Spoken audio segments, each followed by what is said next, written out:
전세자금 대출의 성격에 따라 다른데 임차 보증금에 대한 질권 설정이 안 돼 있으면 이건 일반 채권이기 때문에 깎아준다. 안녕하세요, 김민성 변호사입니다. 오늘 드릴 말씀은요, 회생을 신청했을 때 내가 살고 있는 집은 어떻게 되는가, 이것도 되게 많은 질문 중에 하나고 회생에서 가장 중요한 것 중에 하나기도 해요. 한번 알아볼게요. 일단 차량과 마찬가지로 집은 정말 대표적인 재산 중에 하나예요.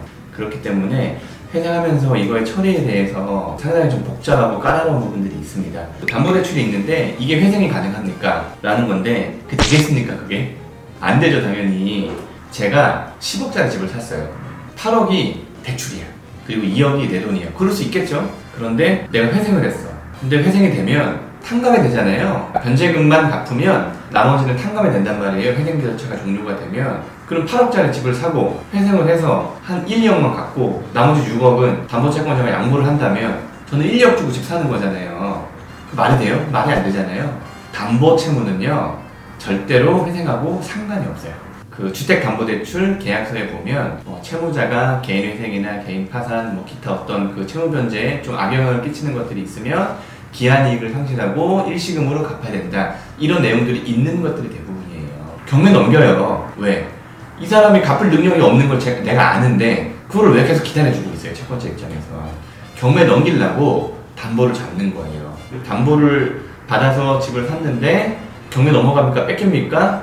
그럴 가능성이 높다라고 말씀을 드려요. 근데 그거는 채권자들하고 나름 협의를 할 수 있는 부분이 있기 때문에 저희가 100% 뺏긴다 이렇게는 말씀 못 드립니다. 두 번째, 배우자 소유의 집이 있고 그 회생 신청자, 그러니까 채무자 소유의 집이 없어요. 그럼 어떻게 되죠? 남편은 빚쟁이, 아내는 부자. 남편이 회생을 했어요.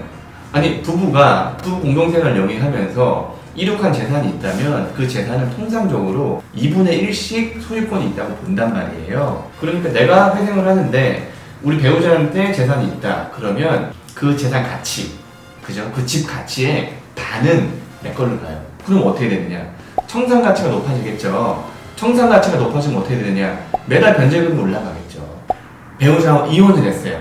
이혼할 때 내가 가지고 있는 집을 배우자한테 그냥 줘버린 거야. 이혼하고 난 지금 돈이 10원도 없습니다. 그러면은 회생이 됩니까? 안 돼요. 이혼할 때 그 당시에 내가 받을 수 있었던 어떤 재산 분할을 포기했다면 그 포기한 금액만큼은 내 재산이 되기 때문에 청산 가치에 반영을 하라 그래요, 그거를. 네. 그래야지 채권자가 억울하지 않죠. 최소한 채권자가 받을 수 있는 돈을 받아야 될 거잖아요. 내가 포기했다고 채권자가 못 받는 건 아니잖아요. 내가 집을 갖고 있는데 남한테 팔고 회생을 하면 어떻게 됩니까? 적절한 가격에 팔았어요. 그러면 나한테 돈이 들어오겠죠? 그건 당연히 갚아야죠. 빚을 진 사람이 내가 돈이 들어오면 빚을 갚아야죠. 회생하면서 당연히 청산가치 반영이 되겠죠.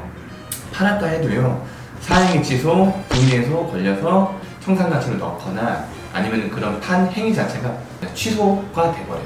네, 의미가 없어진다는 거예요. 소유권이 이득이 말소돼버려요.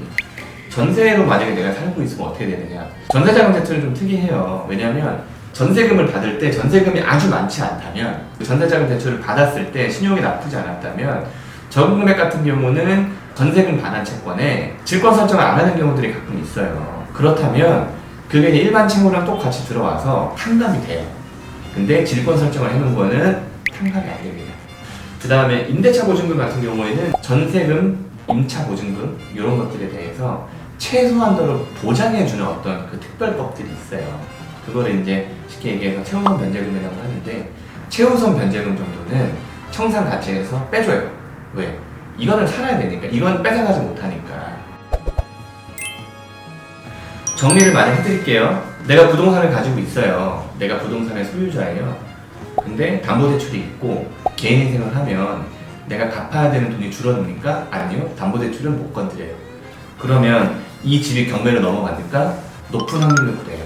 두 번째, 배우자 소유의 부동산이 있다면 부동산의 청산 가치의 반이 내 걸로 돼요. 내 걸로 되기 때문에 빚을 더 많이 갚아야 된다. 그만큼은. 남한테 팔면 어떻게 됩니까? 회생하기 전에. 팔면 안 돼요. 그거 다 그 회생위원이나 법원에서 인정 안 해줘요. 채권자가 사행위 조사를 하든가, 아니면 파상관제인이 분해소를 하든가, 아니면 회생위원이 청산가치에 반영하라고 해요. 그 다음에 전세로 거주하고 있는데 어떻게 되느냐. 전세자금 대출의 성격에 따라 다른데 전세자금 대출에 임차보증금에 대한 질권 설정이 돼 있으면 이거는 안 깎아준다. 대신에 임차보증금에 대한 질권 설정이 안 돼 있으면 이건 일반 채권이기 때문에 깎아준다. 궁금하신 점들은 댓글을 남겨주시면 답글을 달아드리도록 하겠습니다.